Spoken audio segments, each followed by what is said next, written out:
Hey there, Flesh and Blood folks. Welcome back to Dice Commando and Go Again, a fabulous cast. I am here with a special guest, VinnyB from Dead on Board Gaming. He's joining me tonight. We're going to talk meta and just shoot the S on everything fab related.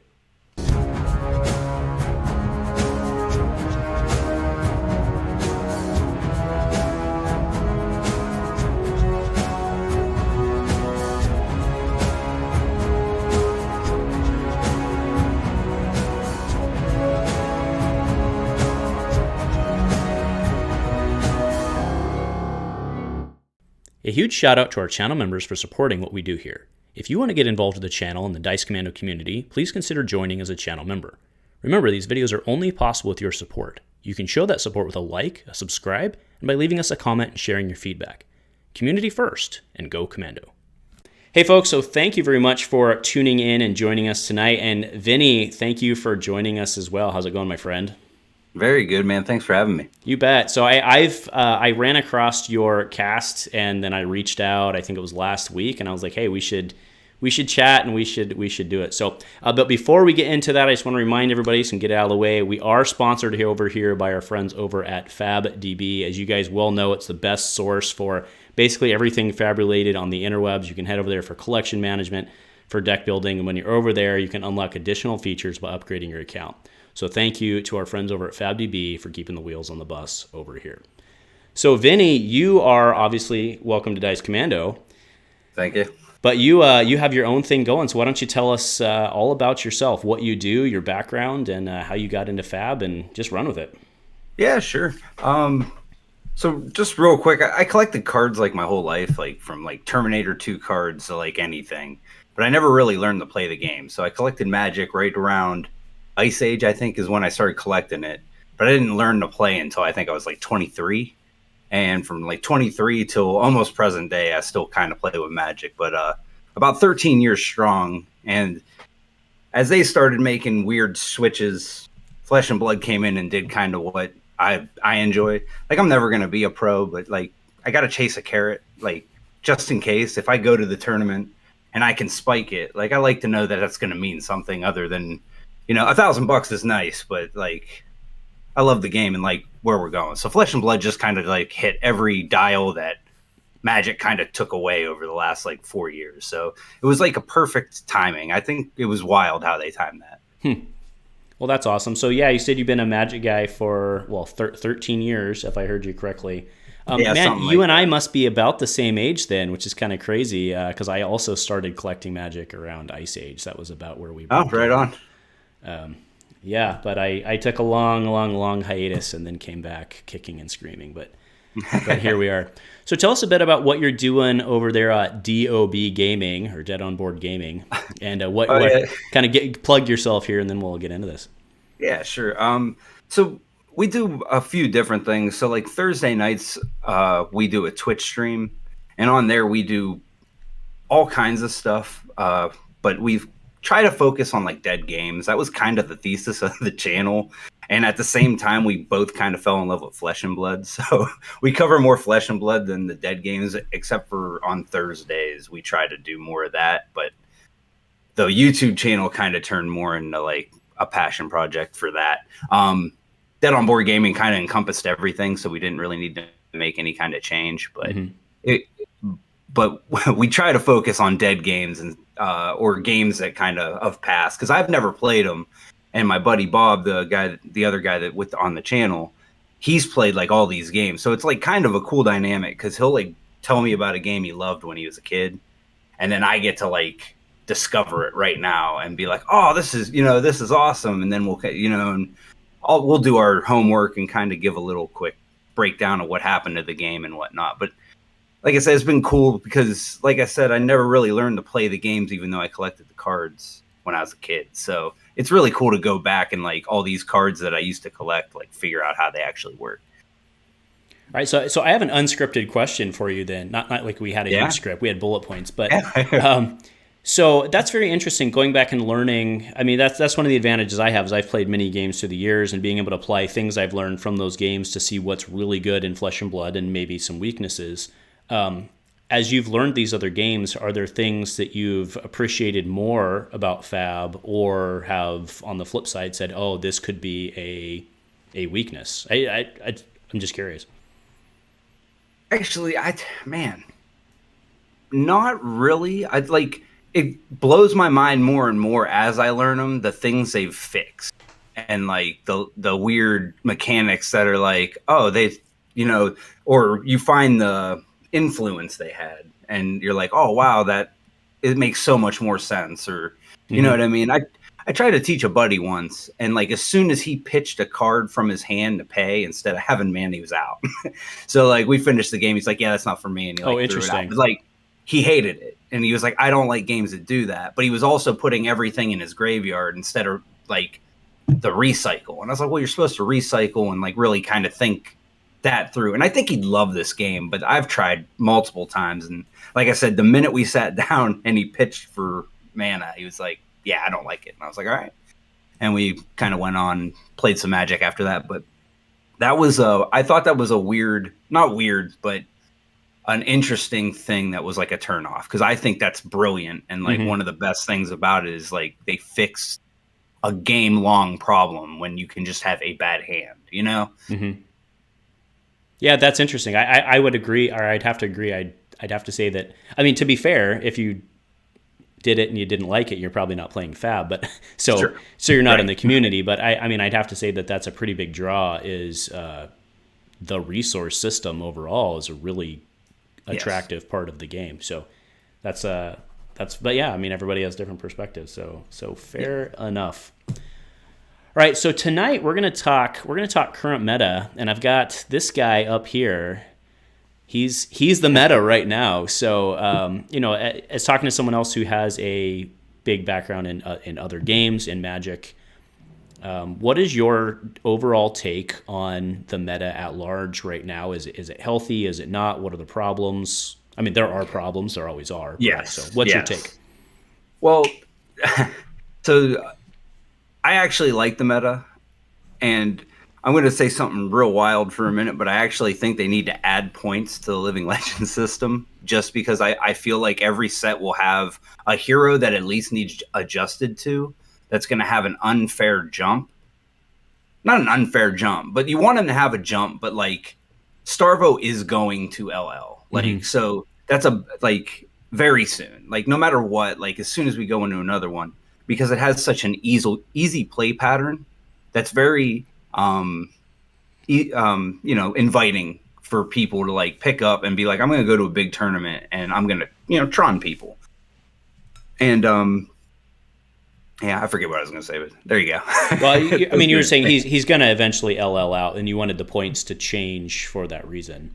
Right. And like, it sucks to get steamrolled and like high rolled by Starvo, but at the same time, there's 3 decks that are viable that kind of prey on each other, and most games just strive to have that. Like that's like, it might not be the best thing, and like I don't think Starvo should be here forever, but again, he's like kind of there, and I think he'd get there anyways because of his play pattern and like his friendliness to new people.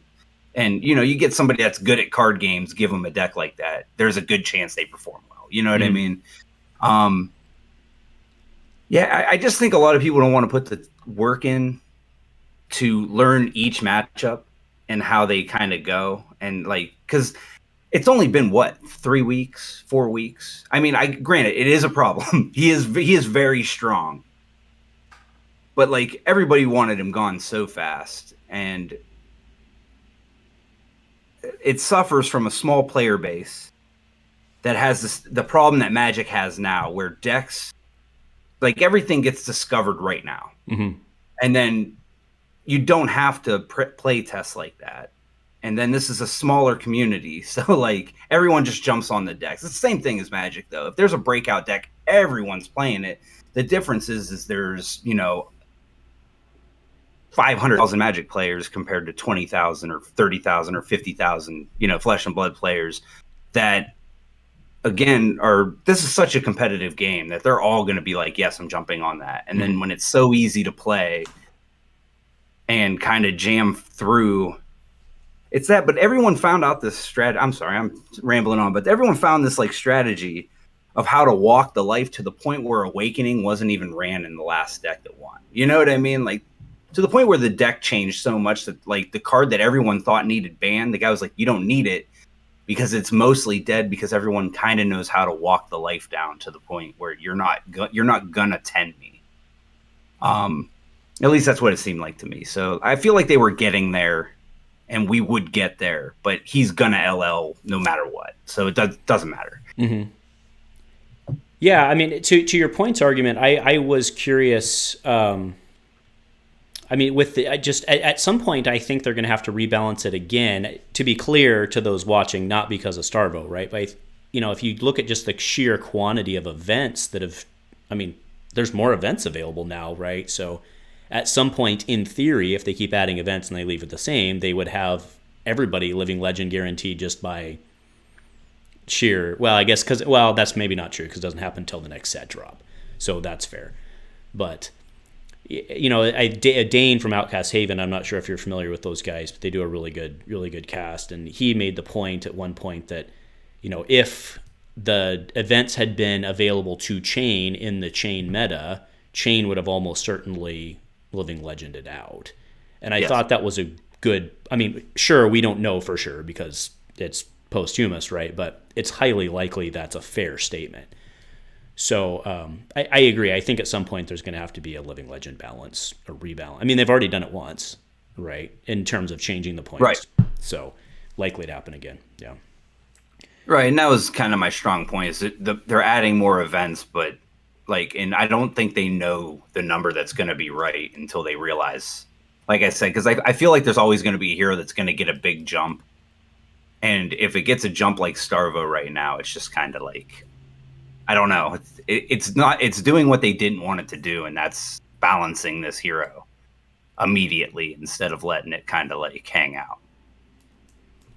Yeah. I mean, but I mean, the counter argument to that, just because people are screaming at the screen right now. The counter argument to that is, he's pretty powerful, right? And he didn't really have a counterpunch that came in the same set, right? He kind of just was his own thing in Everfest, and he was, I mean, let's be honest, he was basically Everfest poster child.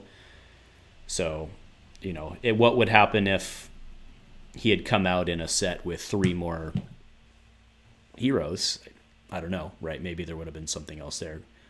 But I don't know. Yeah, it's tough to say. All right, so we talked standard. So we are moving. Well, we're actually already there. We're already in skirmish season, which is Blitz, man. So how do you? What do you? First off, what are you playing in Blitz? I'm still a Kano guy. Oh, you're a wizard guy. Yeah, I'm a Kano guy. Yeah. Love it. But the whole format's degenerate. So just pick your poison, really. So he and I were talking pregame, and I agree and disagree, right? Like my favorite format to play over beers is Blitz, right? You can cram more games faster. It's and it's when it's casual and you're not being dirty and all going for OTKs. But I do think that maybe Blitz as a competitive format is maybe not the right thing. Yeah, I agree. I don't think they should put they shouldn't at least spotlight it as a competitive format, like you said. Yeah. So how do you do that then? I mean, because they want people to. I mean, if you're going to have a format out there, people are going to want to have tournaments for it. Should it just be community driven, or? I feel like what they're doing right now is fine. The skirmish and as the seasonal. I just don't think it should be in the higher level like elos and like callings. I see what you're saying. You know what I mean? I have no problem with it being an event that I might go to and win, a nice playmat, like an armory. What is armory's casual, right? Like armory can we actually alternate every week. We have our armor every week. We alternate one blitz, one CC back and forth. Okay, so right. You can do it whatever you want. Yeah. So I think all that's fine, but calling wise, I don't think so because it's so die roll dependent in some matchups. Some Viscera is just insane consistency wise. Like I said, everybody's degenerate, but every turn he can cobble together like 18 points of damage. He feels ridiculous. And I know, like, if you look at the top 8s, they look very diverse. So, like, I know I'm, like, screaming into a void that doesn't make sense. But Viserai just seems insane. And even the Viserai players I talk to all think the same, that he's too strong for Blitz. So, yeah, but yet Oldham's winning it, which is fascinating to me. I don't know if you saw my infamous, it was like 2 weeks ago, I made a tier list call going into Blitz, and I was wrong, bro. I had Oldhim in bottom tier, and he is not, apparently. So, my bad. Yeah, he's definitely up there. At least in the metas I've seen. But I haven't had trouble with Oldhim as a wizard. Mm-hmm.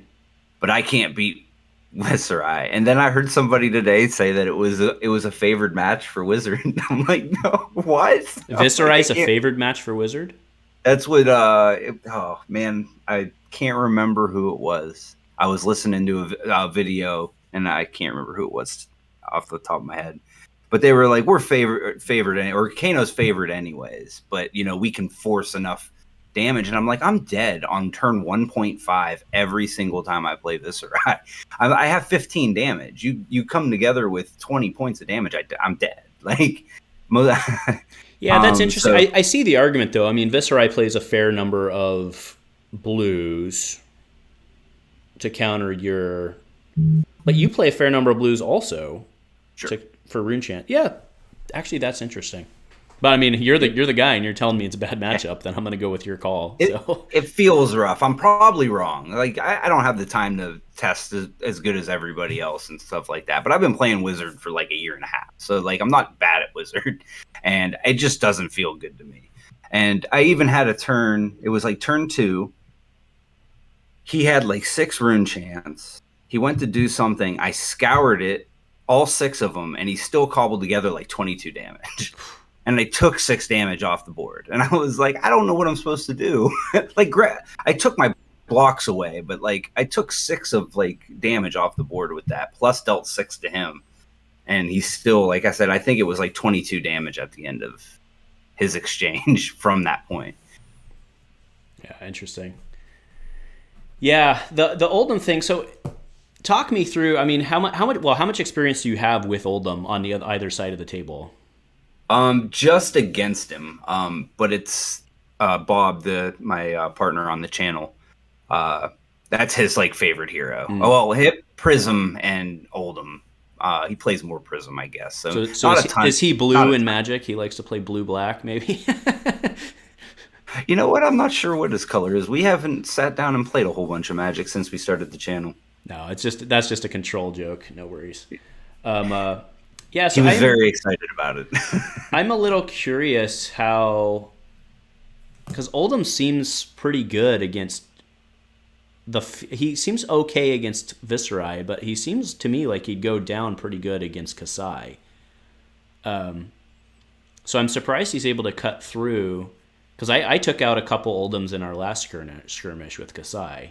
So I'm curious, and I figured Kassai would be very popular going in. So I'm very surprised Oldham's doing as well as he is. So, what am I missing? Well, I think it might be the build. At least the build that I've seen was the aggressive build that I've seen was kind of popular, where it's like E strikes and whatnot, and that seems interesting. So I don't know if it's just tricking.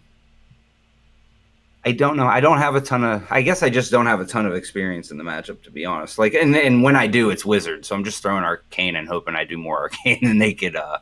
you know what I mean? Like, sure. I haven't sat down. I've played some Viserai, and being bad at Viserai, I still cobble together very good turns. So, like... Kassai, I've only played against once. I've heard it's very good, but... like I said, I don't have a ton of Blitz experience. I've been playing CC for like 3 months straight. So I have like 3 tournaments, about 4, 8, 12 rounds of Blitz, and it's all been Wizard. So yeah, that's fair. So then what is your, we'll circle back then. What is your CC hero of choice at the moment? My favorite's Ice Lexi is what I've been on. But through the the ProQuest season, I played Starvo. Going into my third one, I said I should play Lexi. I should just have fun. I played Starvo and got smashed the whole day. So, but I top 8'd the other two. So that's interesting then, because so let's say Starvo does get, so it's April 5th, right? Is the next BNR. Mm-hmm. Let's say they do neuter him, right? What do you think happens? I mean, Runeblade's in there for sure. Prism probably falls down. Yeah, I think she drops at least a tier. So then and that's where I was going, is Ice Lexi, like, she's pretty good now. Like, where does she fall in there, do you think? Well, I think if Viscerize becomes more and more prominent, I think Ice Lexi gets better and better. Mm-hmm. Just on the Monarch's kind of real hard for them to kind of deal with, which would be awesome. Prism's a very hard matchup for that, so like to see her drop a tier would be awesome.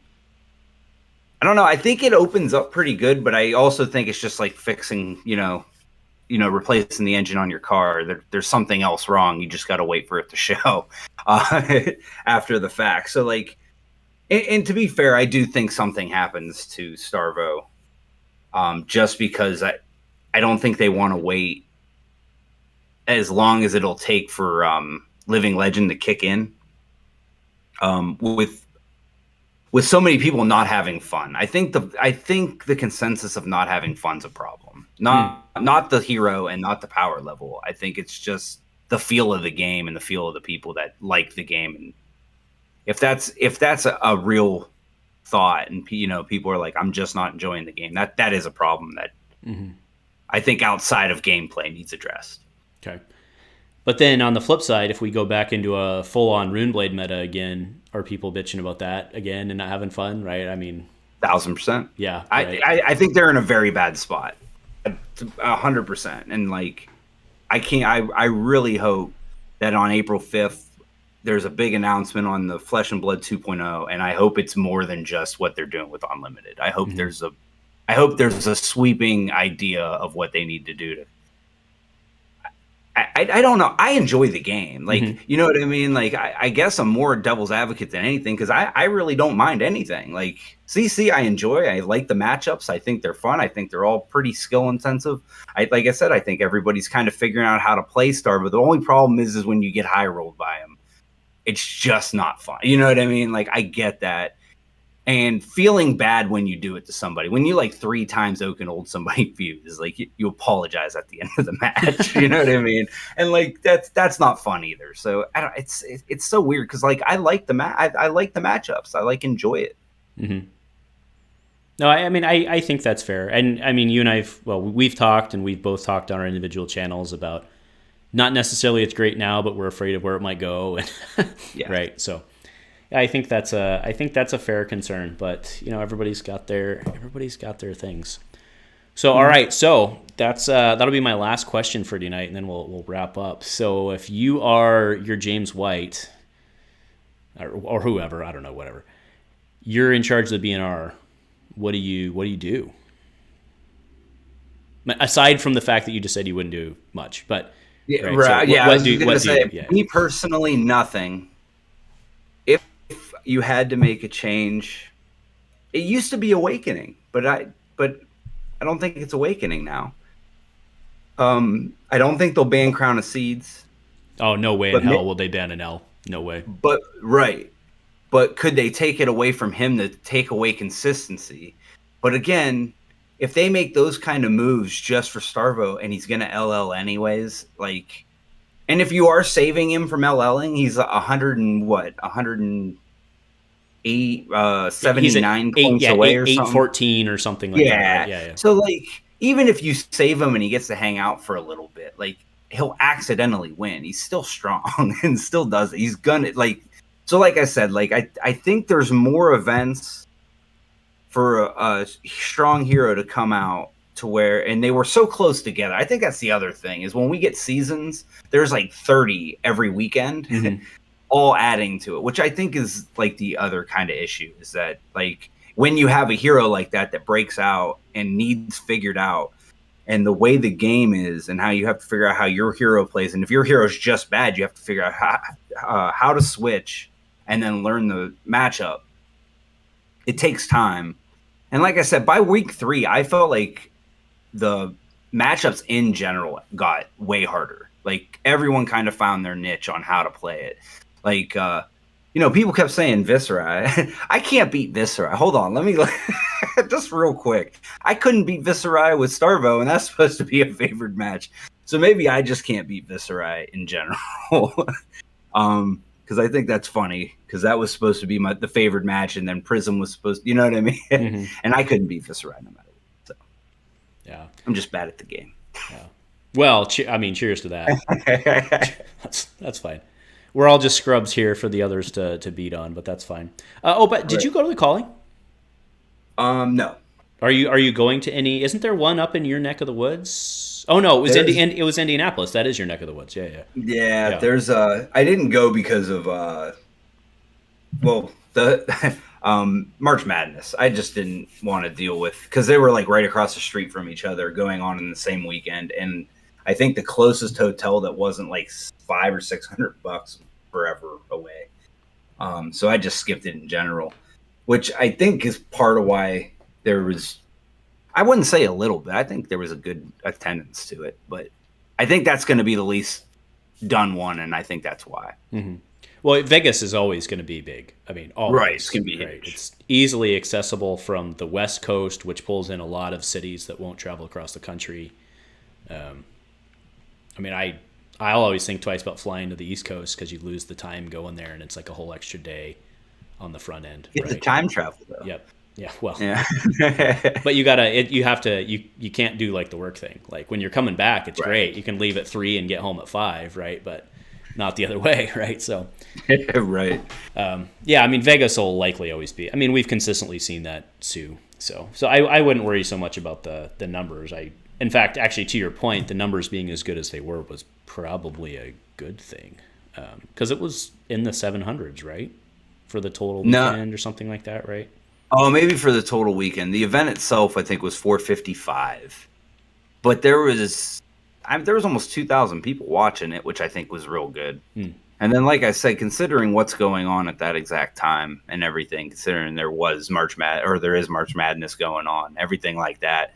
I don't even know why I brought it up. I heard somebody talking about it in some passing thing, so I guess it just popped in my head to talk about. No.